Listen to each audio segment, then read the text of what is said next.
We're joined now by CBS contributor Samantha Vinograd, a former counterterrorism official for the Department of Homeland Security under the Biden and serving in the Obama administration. Good to have you here again. Thanks, Margaret.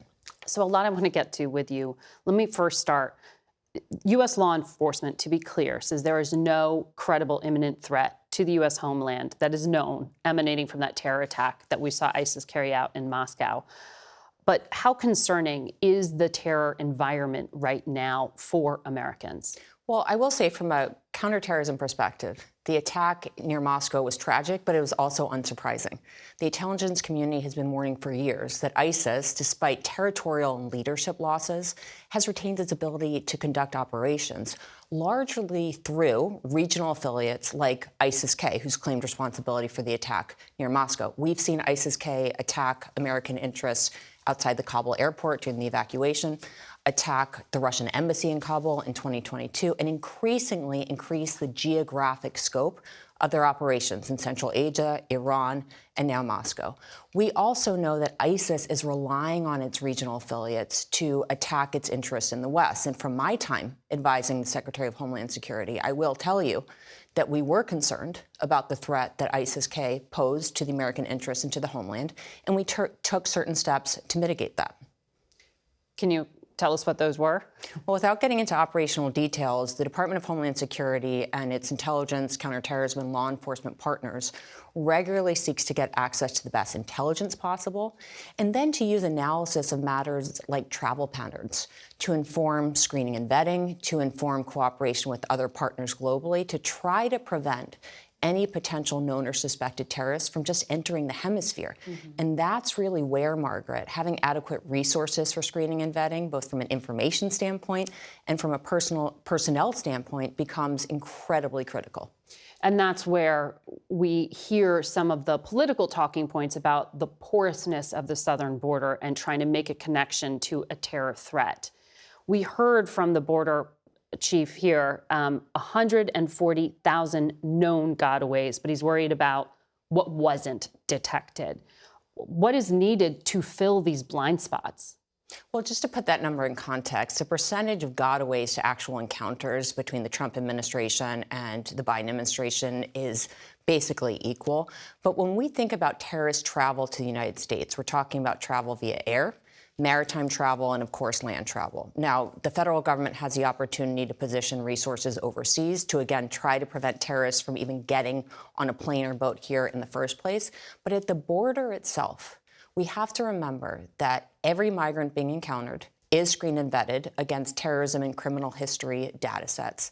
But at the same time, vetting is only as good as the underlying information that a migrant's identifiers are being vetted against. And that's where I am concerned that we're under-resourced. We're under-resourced in terms of having the information available to make really informed vetting decisions. With our withdrawals in Afghanistan and Iraq, we have lost certain intelligence capabilities. Because of other intelligence priorities like great power competition with China and Russia, we have seen a resource shift. And in light of the expansion of countries of origin showing up at our border, we really need to rethink the kinds of criminal history and terrorism-related arrangements we have with other countries so that the vetting team, not just DHS, DHS alone doesn't conduct vetting, can make the most informed decisions possible based on timely and accurate information. But to put a finer point on that, when you say it's only as good as the information available, not all of the countries in the world hand over their prison registries to the United States government, right? I mean, there are certain places we won't know. We won't, and that's where this has to be a mix of the best and most timely intelligence that we can gather, analyze, and integrate into the vetting architecture, in addition to these voluntary arrangements that we can agree to with other countries. And my hope is, are those being negotiated with, like, Venezuela, for example? That's the example that we've talked about. There are, based on my time at DHS and working with the Department of Justice and the Department of State, there is an ongoing discussion about how to enhance our information arrangements with other countries, while concurrently within the intelligence community, conversations about how to make the best use of intelligence collection and analysis resources. But we need a rethink of the international information structure that we have to feed into our vetting architecture. And there is a time limit on how long someone can be detained for under federal law. So how quickly can you do all this vetting?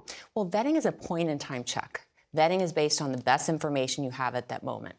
If the federal government had additional resources, the federal government could vet migrants on an ongoing basis. So even after they were released, if new information did enter the system, there would be a recurrent vetting process. And that's where, in terms of personnel and technology, the federal government would benefit from additional vetting resources so that all migrants could be vetted on an ongoing basis. That would help improve Homeland Security. And the border chief in that interview did ask for more technology and more agents. Quickly, in terms of what's happening in Texas, the state of Texas doesn't have all the vetting equipment that you're talking about either, do they? The implementation of SB 4 would be hugely detrimental from a Homeland Security perspective.